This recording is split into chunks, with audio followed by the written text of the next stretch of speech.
Welcome to the I Triumph Real Estate Blueprint Podcast, where greatness awaits you. Can you describe for me what would be the best case scenario for a move up buyer or a seller slash buyer to utilize maybe a 2-to-1 buy down? Or is that something that you would recommend for a first time home buyer as well? So we're talking about 2-to-1 buy downs, 3-to-1 buy downs. Can you explain the difference between the two? And Sure. then best case scenario for them to use them?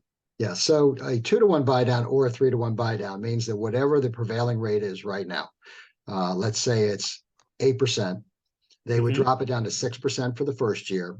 Right. Then we go to 7% the next year and then go back to 8. And every year after that, that's a 2-to-1 buy down, or else it would do the same thing, but in 3 increments. Okay. What you have to understand about this is probably why it doesn't work for first time home buyer is there's a cost to that. Okay. Um, what they do is the lenders figure out what that difference in interest rate is between 6 and 8. And then the second year, how much the difference in interest rate is between 7 and 8. And they come up with that number. Let's say it's $2,500, and you have to add $2,500 to the back end of that loan or closing costs in that loan. So you're paying every single bit of that payment. You're just basically paying it up front.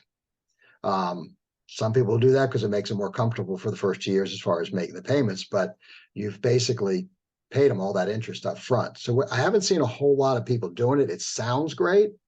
Yeah. If it was free, it'd be wonderful. If there was any additional cost to it, it would be Right. fantastic. But so it's that old saying, nothing in life is free.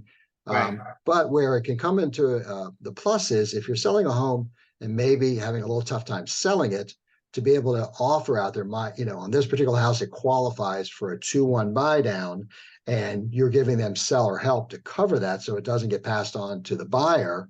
That's where I'm seeing it working really, really well. It makes that house more attractive.